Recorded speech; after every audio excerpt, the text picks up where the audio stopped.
De toutes les lois, la plus importante n'est pas celle qui est gravée sur le marbre ou sur les reins, mais dans le cœur des citoyens.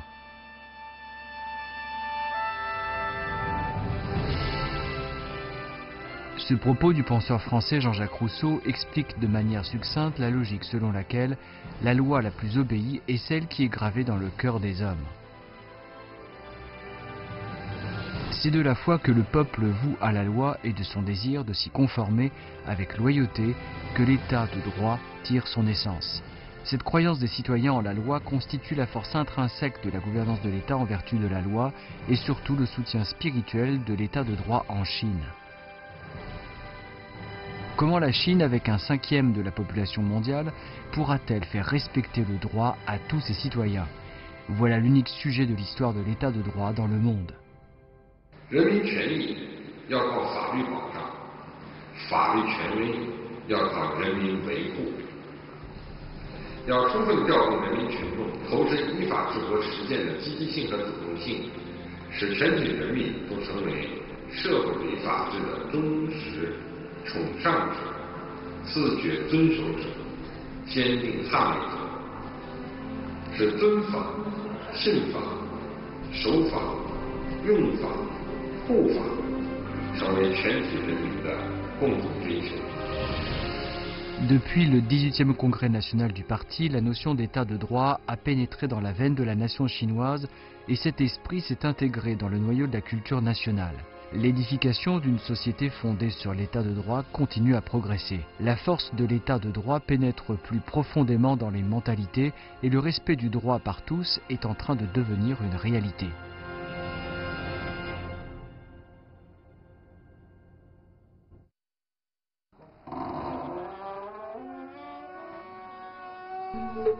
Neixiang, dans la province du Henan, en plein cœur du pays, est un district riche d'une histoire de plus de 2000 ans. Il conserve aujourd'hui encore le siège antique du gouvernement du district.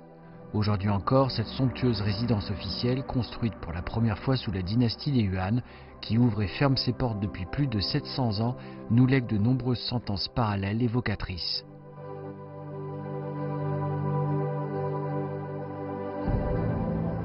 Nourri par le peuple, vêtu par le peuple, celui-ci ne saurait être malmené. Nous sommes aussi l'un de ses membres. Obtenir un mandarinat n'est pas une gloire, ni perdre son poste une honte. Ne dites pas que le fonctionnaire ne sert à rien, l'avenir du fief en dépend. Cette sentence parallèle parvenue dévoile une simple vérité. Un fonctionnaire est issu du peuple et il doit se donner en exemple. Se comporter en homme intègre exemplaire est une tradition qui existe en Chine depuis l'Antiquité. Si le prince personnifie la rectitude, tout se fait sans qu'il commande. Le rôle d'exemple des fonctionnaires est crucial pour bonifier l'ambiance sociale. Aujourd'hui, comme la Chine promeut la gouvernance de l'État en vertu de la loi, le peuple a le regard rivé sur les fonctionnaires, notamment sur les dirigeants des différents échelons. Pour promouvoir le respect du droit par tous, les cadres dirigeants représentent une poignée de personnes clés. 各级领导干部在推进依法治国方面肩负着重要责任。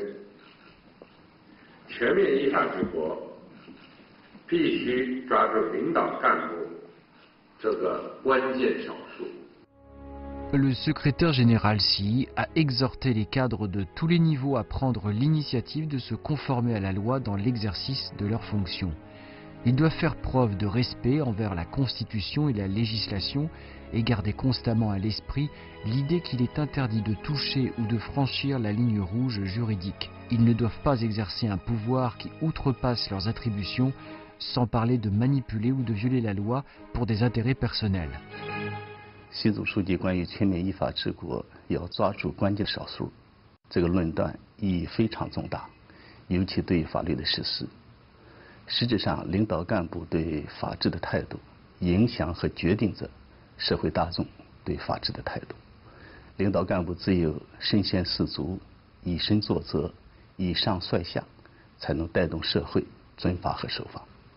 Le CC du PCC, avec le camarade Xi Jinping comme noyau dirigeant, a donné un exemple positif à cet égard. Depuis le 18e congrès national du parti, les membres du bureau politique du CC du PCC se sont réunis 3 fois pour l'étude collective thématique de l'état de droit. Le secrétaire général Xi et les autres dirigeants montraient l'exemple quant au respect rigoureux des 8 stipulations. L'action du CC du PCC est un bon exemple. Elle est aussi la plus puissante mobilisation, ce qui a permis d'inciter les cadres dirigeants de tous les niveaux à respecter et à prendre la loi, et s'y conformer et y avoir recours. Un document important conjointement distribué par la direction générale du CC du PCC et celle du Conseil des affaires d'État a été présenté aux principaux cadres dirigeants du parti et du gouvernement à tous les niveaux fin 2016. Ces derniers ont senti une lourde responsabilité sur leurs épaules.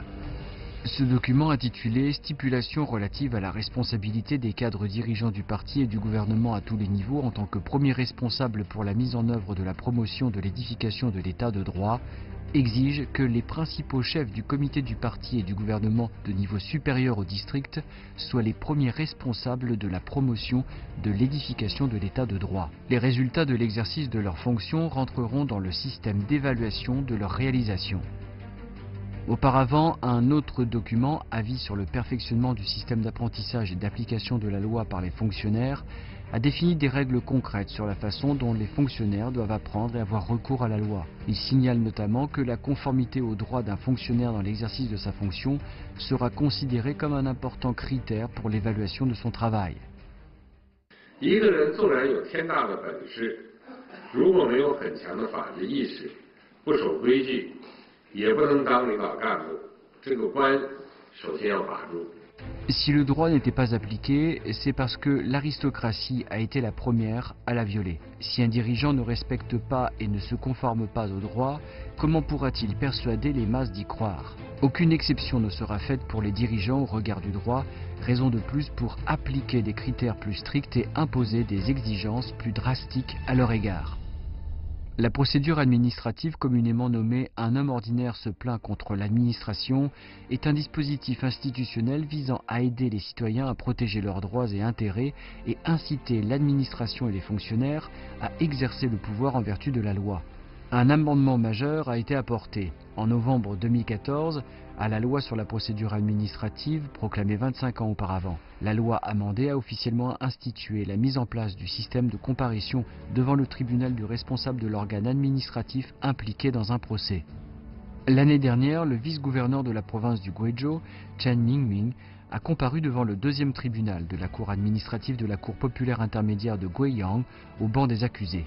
C'est la première fois dans le pays qu'un dirigeant de niveau provincial a comparu devant un tribunal dans une procédure administrative.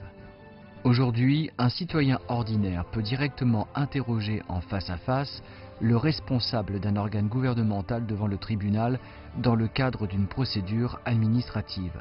第一呢，它可以彰显政府的法治形象，可以告诉公众说我政府是 守法的，是接受司法的公正裁判的，是严格执行法律的规定的。第二呢，它可以为人民群众树立一个榜样。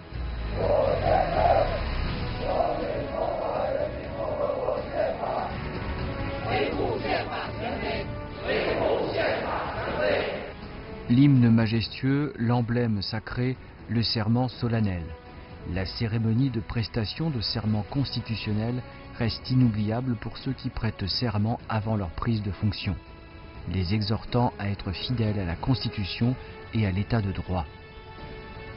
Pour mettre en œuvre l'état de droit, les dirigeants doivent d'abord renforcer leur foi constitutionnelle. L'esprit constitutionnel doit devenir le principe à respecter pour les fonctionnaires dans l'exercice de leur pouvoir. C'est ainsi que la vision de l'exercice du pouvoir en vertu de la Constitution et de la loi s'enracinera dans l'esprit de tous les fonctionnaires. Les travailleurs juridiques constituent l'épine dorsale de l'édification de l'état de droit. Ils doivent jouer le rôle de force majeure dans la construction d'une société fondée sur l'état de droit et la promotion du respect du droit par le peuple. En raison du grand nombre d'inscrits, du degré élevé de difficulté des épreuves et du faible taux de réussite, le système national de concours judiciaire est connu comme le premier concours du monde. Il a permis de sélectionner et de constituer un grand nombre de talents juridiques professionnels pour l'édification de l'état de droit en Chine. Conformément à une décision prise par le 18e CC du PCC lors de sa 4e session plénière, la direction générale du CC du PCC et celle du Conseil des affaires d'État ont conjointement fait circuler en décembre 2015 l'avis sur le perfectionnement du système national unifié de la qualification juridique professionnelle, selon lequel l'actuel système de concours judiciaire va être converti en système national unifié d'examen de qualification juridique professionnelle. Un examen rigoureux permettra ainsi, certainement, d'améliorer efficacement la qualité professionnelle du personnel juridique.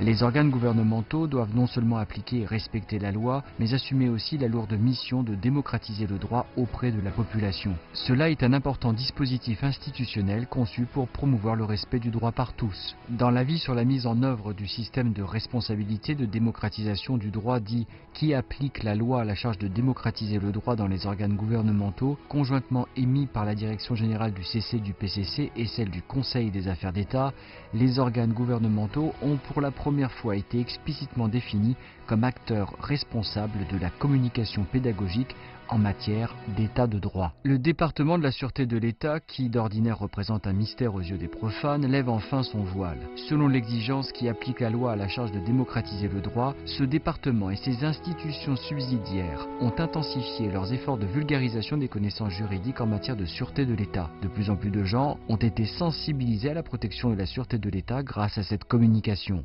党的18大以来，以习近平同志为核心的党中央高度重视国家安全工作，加快了国家安全法治建设。国家安全机关坚决贯彻总体国家安全观，依法履行维护国家安全的职责，加强面向全社会的普法宣传，与广大人民群众共同筑牢反奸防谍的 En été 2015, un jeune homme d'une vingtaine d'années s'est présenté de son propre chef au bureau de la sûreté de l'État de la ville de Sanya pour signaler certaines anomalies. Il craignait d'être à son insu victime d'une conspiration d'espionnage, ayant probablement été utilisé comme espion. 我看了大量的案例之后，有发现我的行为可能已经危害到国家安全，甚至已经做了违法的活动。当时的话就是了解了之后就很害怕，很恐惧。 Wang a expliqué qu'au cours des 2 derniers mois, il avait pris contact avec une internaute nommée Sœur Sin via un site internet de recrutement. Cette internaute prétendait avoir besoin d'aide pour son travail de recherche académique pour une revue militaire. Elle l'avait engagé en tant qu'observateur environnemental à temps partiel et lui avait loué une chambre près d'un port militaire en lui disant de vérifier et de noter les entrées et sorties des navires. 他会给我提出一个叫做黑货，有没有看到这黑的东西啊？反正是也是算是潜艇，但是没有说明。他会去掩饰的说，不会问我一些工程船啊，小船啊，他只会问这些大型船只，而且呢都是军舰。Wang s'est rendu compte de la gravité du problème.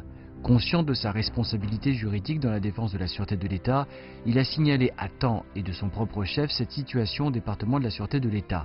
Conformément aux stipulations de la loi sur le contre-espionnage, compte tenu de son autodénonciation, Wang peut bénéficier d'une clémence, d'un allègement ou d'une exemption de peine. La connaissance de la loi en la matière a permis à Wang d'éviter de tomber dans le précipice.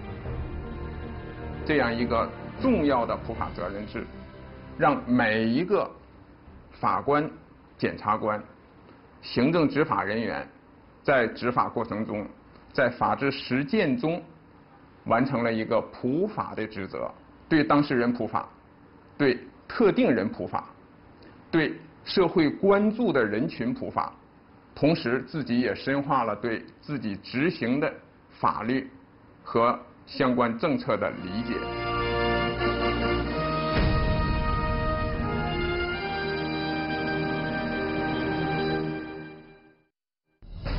Le respect du droit par tous nécessite un arrangement institutionnel permettant aux gens d'avoir recours au droit en cas de nécessité d'agir toujours en toute légalité.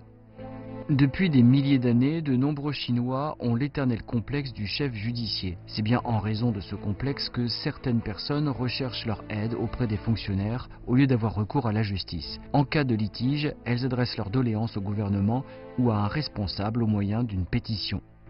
Depuis 2013, le CC du PCC a déployé de gros efforts pour lancer une réforme du traitement des pétitions liées aux droits et aux plaintes. La direction générale du CC du PCC et celle du Conseil des affaires d'État ont conjointement fait circuler l'avis sur les questions concernant le traitement en vertu du droit des pétitions liées aux droits et aux plaintes. Un système de séparation de la procédure judiciaire et de la pétition a été mis en place pour séparer les pétitions liées aux droits et aux plaintes des requêtes ordinaires et les aiguiller vers le canal judiciaire.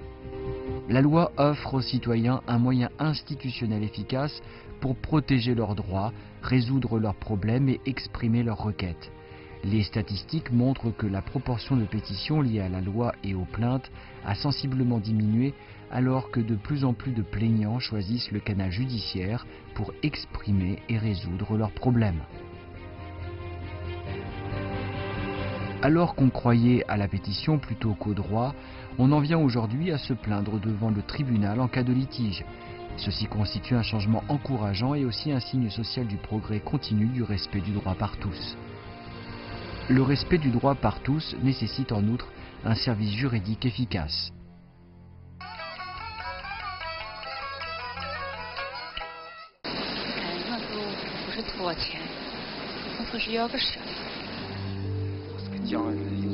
Le film Qiuju, une femme chinoise, a fait sensation en 1992. L'image d'une paysanne enceinte se débattant pour obtenir justice reflète l'existence de lacunes dans le système de services juridiques publics à cette époque. C'était difficile pour les gens d'obtenir une assistance juridique. Dans la pratique, le déséquilibre dans la répartition des ressources juridiques dans les régions persiste toujours. Les services juridiques, comme ceux des avocats, des notaires, de l'expertise judiciaire, sont concentrés dans les régions économiquement développées, notamment dans les grandes agglomérations. Dans les zones rurales où la population est nombreuse, les gens éprouvent toujours des difficultés pour obtenir ces types de services juridiques.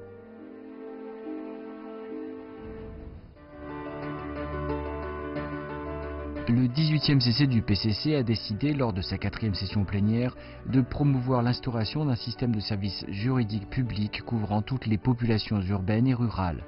Le ministère de la Justice a décrété l'avis sur la promotion de l'instauration du système de services juridiques publics, lequel prévoit des dispositions pour l'intégration des ressources des services juridiques publics et la constitution d'un réseau de services juridiques publics couvrant toutes les zones urbaines et rurales. Positionner les services juridiques en tant que produit public montre à quel point les services juridiques ont pris conscience de la situation. Doter tous les districts d'avocats, créer un centre multifonctionnel de services juridiques publics intégrant les services d'avocats, de notaires, d'experts judiciaires et de médiation populaire, généraliser le système d'un conseiller juridique par village communauté résidentielle, fournir un service itinérant ou résident de notariat, perfectionner la ligne directe gratuite de conseil juridique au numéro 12 348. Après le 18e congrès national du parti, le problème de l'insuffisance de l'offre des services juridiques publics est en train d'être résolu progressivement. Les citoyens peuvent obtenir près de chez eux l'assistance juridique dont ils ont besoin. Le respect du droit par tous est aussi inséparable d'un environnement, d'une société honnête et crédible. Niu Zhewei, né à Linxuan dans l'Anhui dans les années 80, est connu comme frère digne de confiance. Son père est décédé dans un accident de la route, laissant une dette de plus de 400 000 yuan derrière lui alors que le fils faisait ses études à l'université. Niu Zhewei a déclaré dans un avis à tous les créanciers qu'il promettait de leur rembourser la dette de son père. Quelques jours avant la fête de printemps de cette année, il est rentré dans son pays natal, dans le nord de l'Anhui, pour s'acquitter de la première dette de son père. 对，就是比如说他这个完全的点下，哎，地方，就是别人能借钱给我爸，是对我爸的信任，我不能辜负别人对我的信任。 La notion de frère digne de confiance ne repose pas seulement sur le moral contraignant de la tradition chinoise, mais davantage sur l'esprit contractuel. Ce que symbolisent les frères dignes de confiance, si nombreux dans le pays, est bien le concept de l'état de droit qui s'accroît de la mentalité des Chinois. L'histoire de frères dignes de confiance est touchante. Cependant, les phénomènes de violation du concept d'état de droit parmi les acteurs sociaux, tels que le manque de crédibilité, sont encore très fréquents. Seul un système institutionnel basé sur la récompense et la sanction permet d'imposer des contraintes pour que l'honnêteté et la crédibilité soient à l'honneur et qu'il n'y ait pas de place pour la malhonnêteté. Le 18e CC du PCC s'est fixé pour tâche, lors de sa 4e session plénière, de renforcer la notion de crédibilité dans la société chinoise.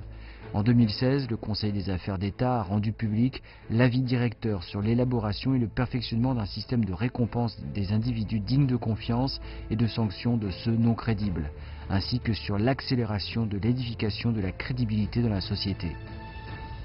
Par exemple, les entreprises ayant eu un comportement crédible pendant 3 années consécutives se voient accorder le privilège d'emprunter le passage vert quand elles sollicitent une autorisation administrative auprès des autorités. Si les acteurs du marché s'acquittent correctement de leurs obligations fiscales en vertu de la loi, les banques peuvent leur accorder des soutiens financiers. Quant aux entreprises engagées dans le commerce électronique qui exploitent en toute honnêteté, les plateformes d'Internet leur attribuent un logo membre crédible.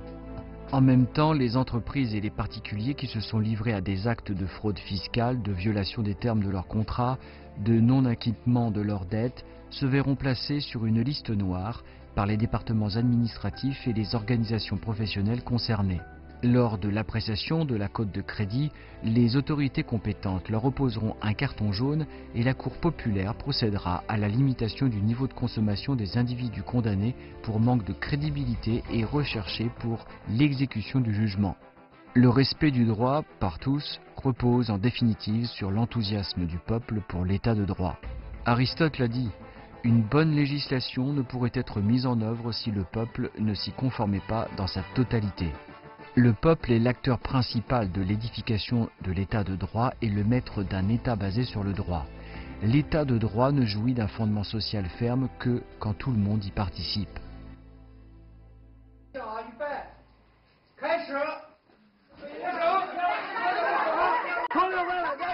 La sitcom Turbulence électorale, en tournage pour la rubrique Le droit pour tous, raconte l'histoire des élections frauduleuses dans un village du district de Yichang, province du Shanxi. Adapté d'une histoire vraie, le film a l'ambition de condamner certains phénomènes sociaux et d'apprendre au public la manière de se conformer à la loi. Depuis son lancement en 2006, la rubrique Le droit pour tous du district de Yichang est devenue une émission très populaire. Plus de 500 épisodes consacrés au thème de l'état de droit ont été diffusés. Plus de 6200 cadres locaux et habitants ont pris part au tournage.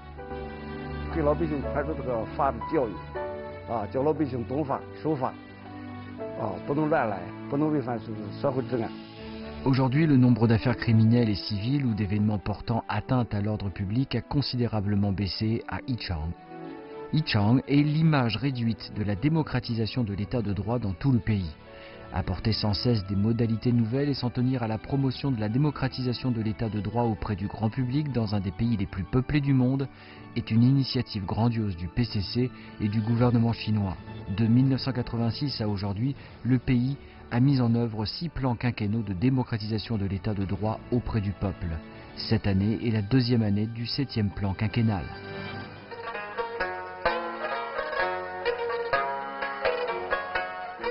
Le septuagénaire Pan Hongqiu court par monts et par vaux plus de 200 jours par an. Dans sa jeunesse, il vivait du chant rythmé de Huaishu et jouissait d'une bonne notoriété dans la région de Huaiyang. L'année de ses 38 ans, alors qu'il se rendait à une représentation, il a croisé par hasard des policiers qui escortaient des délinquants juvéniles présumés. Profondément choqué, il s'est résolument engagé dans la voie de la démocratisation du droit.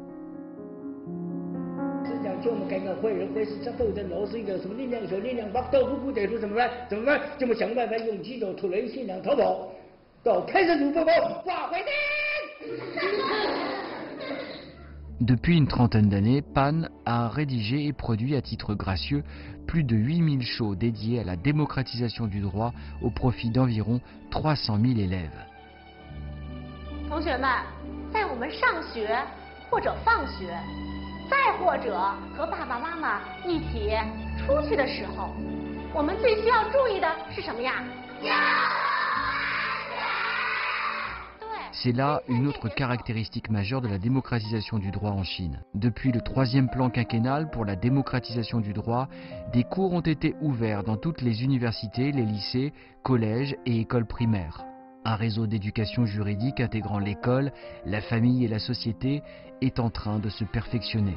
Des enfants scolarisés aux octogénaires, de l'entrée du droit dans les sanctuaires bouddhistes à l'exploration de nouvelles modalités de démocratisation du droit dans les différentes régions rurales, du système avec liste des responsabilités de communication et d'éducation de l'état de droit et avis sur la démocratisation du droit, aux activités que les juges, procureurs, agents administratifs chargés de l'exécution de la loi et avocats sont encouragés à mener dans les différentes régions pour répandre le droit sur la base d'affaires concrètes, de l'entrée sur la démocratisation du droit dans les organismes gouvernementaux, en région rurale, dans les communautés résidentielles, dans les écoles et entreprises, au lancement des activités de démocratisation du droit au sein des nouveaux espaces médiatiques comme les sites internet, mini-blogs, WeChat, micro-vidéos et autres terminaux, un paysage de démocratisation du droit est en train de prendre forme dans toute la société. 小学生不能经常玩游戏，不满18岁不能进入网吧。去外国旅游回中国，不能把外国水果带回中国。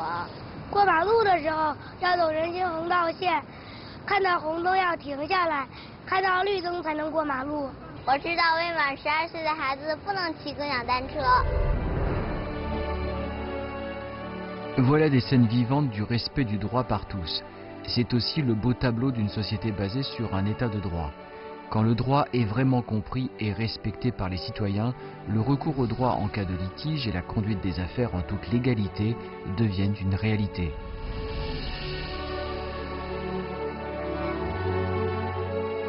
La pratique de l'état de droit en Chine confirme cette logique. C'est seulement en enracinant le concept de l'état de droit dans l'esprit des gens que cet état peut prendre corps et se développer. Il faut que tout le monde respecte la loi, la comprenne, s'y conforme, y ait recours.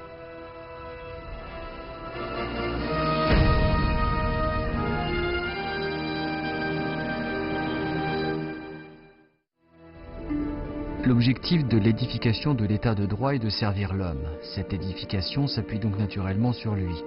Tout comme le souligne le secrétaire général Xi, si la formation du personnel juridique échoue et que tous les talents ne parviennent pas à se distinguer dans ce domaine, il sera impossible de mener à bien la gouvernance de l'État en vertu du droit.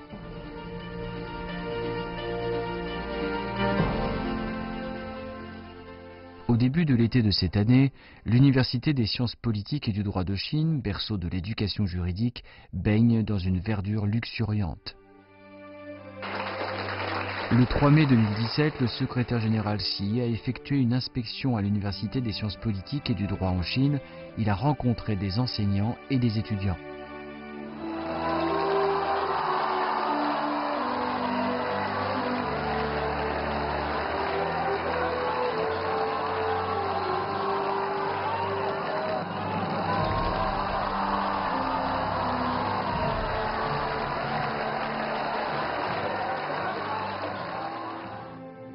Lors d'une causerie avec les enseignants, des étudiants, des juristes, des représentants du personnel de l'application de la loi, ainsi que des responsables des établissements d'enseignement supérieurs de la capitale, le secrétaire général Xi s'est montré très patient et attentif.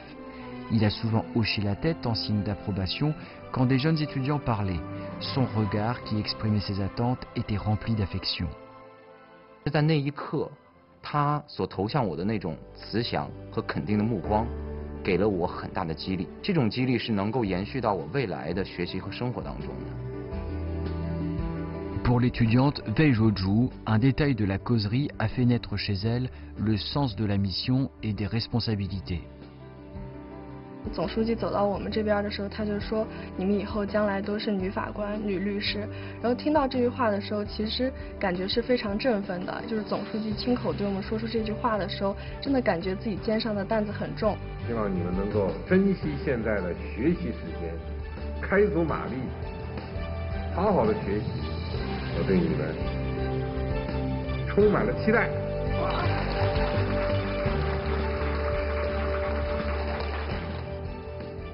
Yerpa, un jeune Ouïghour originaire du Xinjiang, a vu sa trajectoire de vie changer après cette réunion spéciale.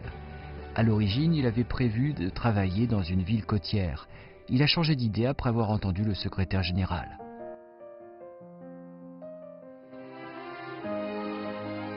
习总书记来了以后，鼓励年轻人去磨练，这点让我特别高兴，因为我的行动和他说的我基本上一致了。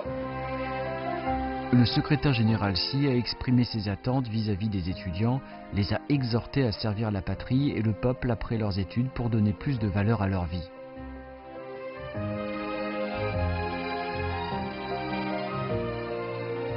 Grandement encouragé, Yerpa a décidé de retourner dans sa région d'origine pour contribuer à l'édification de l'état de droit, fort des connaissances juridiques qu'il a acquises à l'école.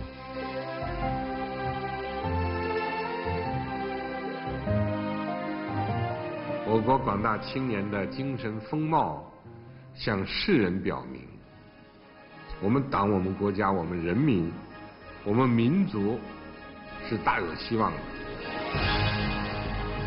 Cet été, les jeunes Chinois sont convaincus que l'édifice de l'état de droit en Chine sera plus solide et plus glorieux entre leurs mains, parce qu'en Chine aujourd'hui, l'esprit de droit s'est enraciné en cette terre. La foi dans l'état de droit est gravée dans l'esprit de plus d'1 milliard d'hommes.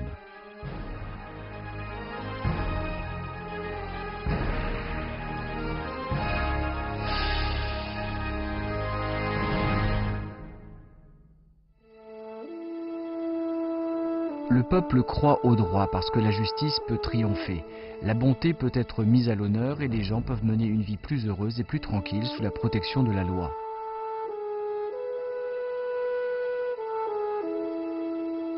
Le juge Wang Yatsin travaille d'arrache-pied sur le front judiciaire pour rendre justice aux innocents. La société de Wang Weijun reprend progressivement son cours normal sous la protection de l'état de droit.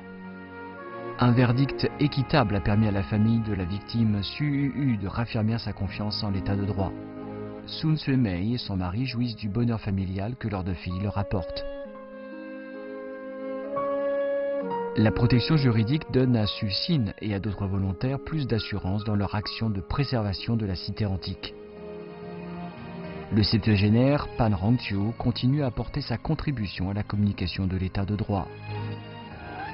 Le diplômé universitaire Yerpa est revenu dans son pays natal et œuvre à la cause de l'état de droit dans son pays. En Chine aujourd'hui, tout citoyen est acteur, promoteur et bénéficiaire de l'état de droit.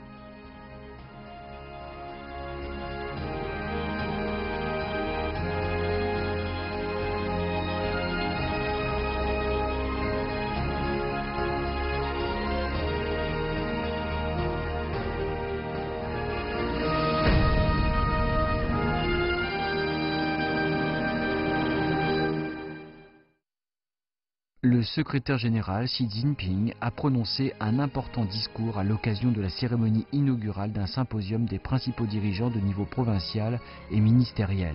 Il a indiqué avec acuité que les 5 années qui ont suivi le 18e congrès national du parti ont été extraordinaires dans le processus du développement du parti et de l'État. Au cours de cette période, le CC du PCC a saisi la demande du monde d'aujourd'hui et celle du développement de la Chine. En répondant aux impératifs de la pratique et aux attentes du peuple, il a lancé une série d'initiatives stratégiques et formulé une série de politiques majeures, ce qui a permis de résoudre un grand nombre de problèmes difficiles et de réaliser de nombreux grands projets.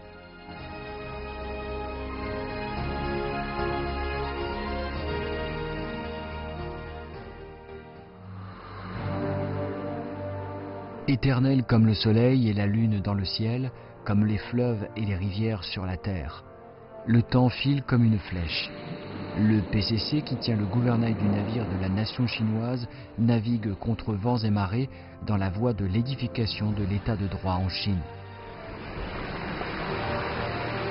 La maîtrise du gouvernail est primordiale pour naviguer sur une mer tumultueuse. Le vent en poupe, le navire sillonne l'océan. En Orient, la Chine, qui est en train de mettre en œuvre l'état de droit, ne cesse d'accumuler des forces majestueuses. Ces dernières viennent de la vision stratégique du CC du PCC dirigé par le camarade Xi Jinping, de sa clairvoyance et de sa capacité à distinguer la tendance générale.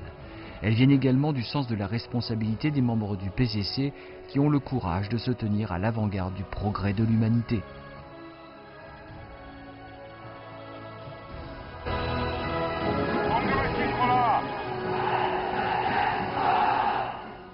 Partant d'un nouveau point de l'histoire, notre parti considère la garantie des droits du peuple comme la détermination initiale de l'édification de l'état de droit. Le système juridique qui se perfectionne de jour en jour tisse une couverture infaillible pour protéger les droits civiques des citoyens. La foi en l'état de droit qui fusionne la moralité et le droit façonne les mœurs de la société. La population connaît une vie heureuse et tranquille. Tout pour le peuple. Ce concept de la gouvernance de l'État en vertu du droit reste présent dans tout le processus d'édification de l'État de droit. Le mot « peuple » est gravé au monument de l'histoire de la gouvernance de l'État en vertu du droit de la Chine.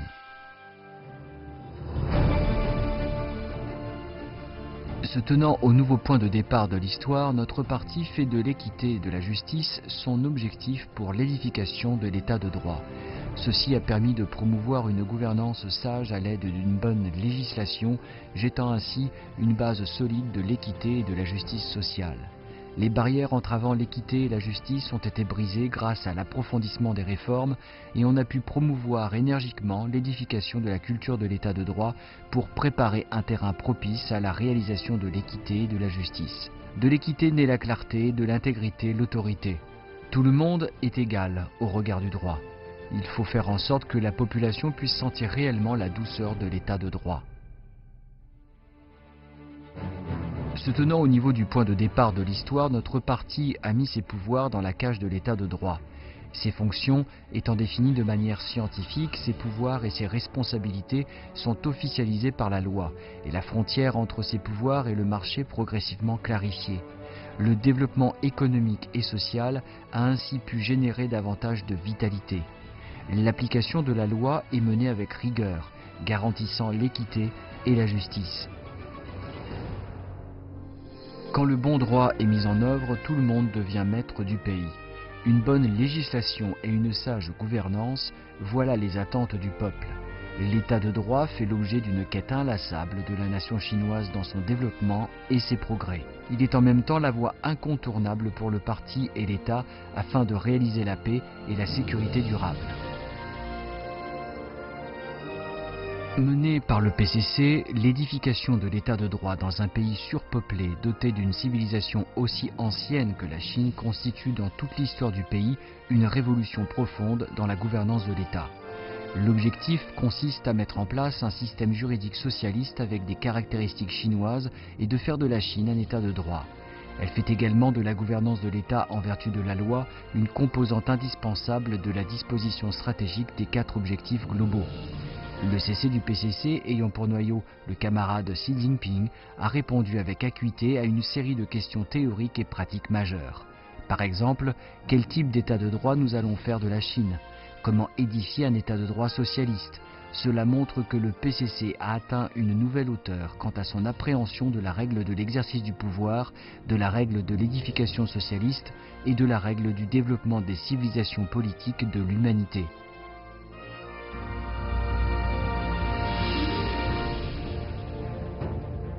La poursuite de la réforme et du développement, la politique intérieure, les affaires étrangères, la défense nationale, le gouvernement interne du parti, de l'État et de l'armée, tout cela se fait dans le cadre de l'État de droit et est mis en œuvre et assuré par l'État de droit. Cela a permis de promouvoir énergiquement la modernisation du système de gouvernance de l'État et de sa capacité de gouvernance. Notre parti a amélioré notablement sa capacité à diriger et gouverner le pays en vertu de la loi. Tout ceci prouve que la vision globale de notre pays pour la gouvernance de l'État atteint une nouvelle hauteur. L'état de droit s'enracine profondément dans l'esprit de la population. Aujourd'hui, la notion d'un état de droit dans lequel toute la société respecte, apprend, utilise et se conforme à la loi est de plus en plus présente. L'autorité de l'état de droit devient le soutien infaillible du peuple qui lui voue une foi sincère.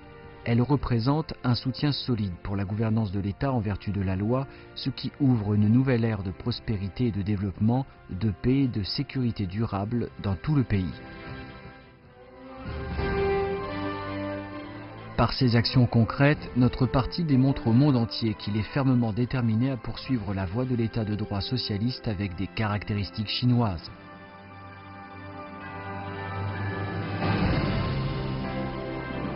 La tendance mondiale est impérieuse et imperturbable.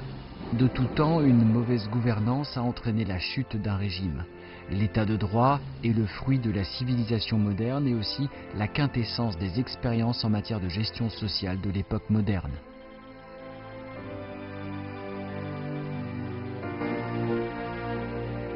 Édifier l'état de droit socialiste dans un pays en développement surpeuplé comme la Chine est en soi une entreprise grandiose dans l'histoire de la civilisation humaine.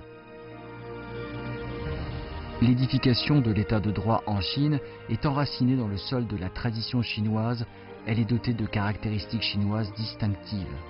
Dans un esprit ouvert, nous nous sommes inspirés de la sagesse des civilisations du monde. Nous avons fait le bilan des expériences historiques et trouvé un concept moderne de gouvernance de l'État.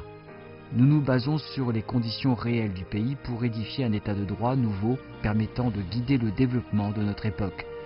L'édification de l'état de droit en Chine est non seulement un jalon glorieux dans le cours de l'histoire de la Chine, mais elle ne manquera pas non plus d'apporter, avec l'expérience chinoise, une contribution au développement de la civilisation de l'état de droit dans le monde entier.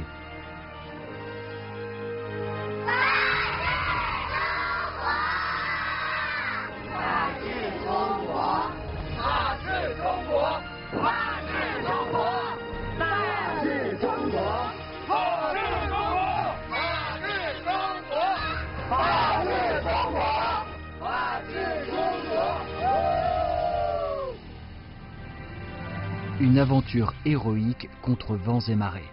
La cause que notre parti est en train de mener est une cause grandiose vouée à briller dans les annales de l'histoire. La marche que notre parti est en train de poursuivre est une grande entreprise qui ne manquera pas d'atteindre l'objectif du grand renouveau de la nation chinoise.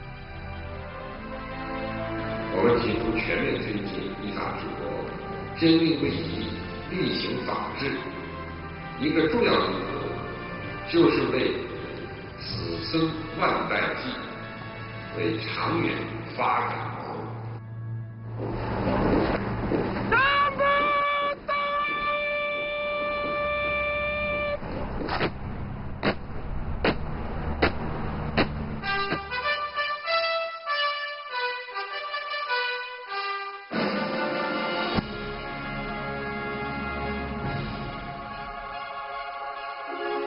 Nous sommes déjà debout à un nouveau point de l'histoire. Promouvoir l'état de droit constitue une tâche stratégique de longue haleine et aussi un changement social profond. Cette perspective radieuse, cette mission sacrée, a déjà suscité l'enthousiasme de plus d'1 milliard de Chinois pour l'état de droit.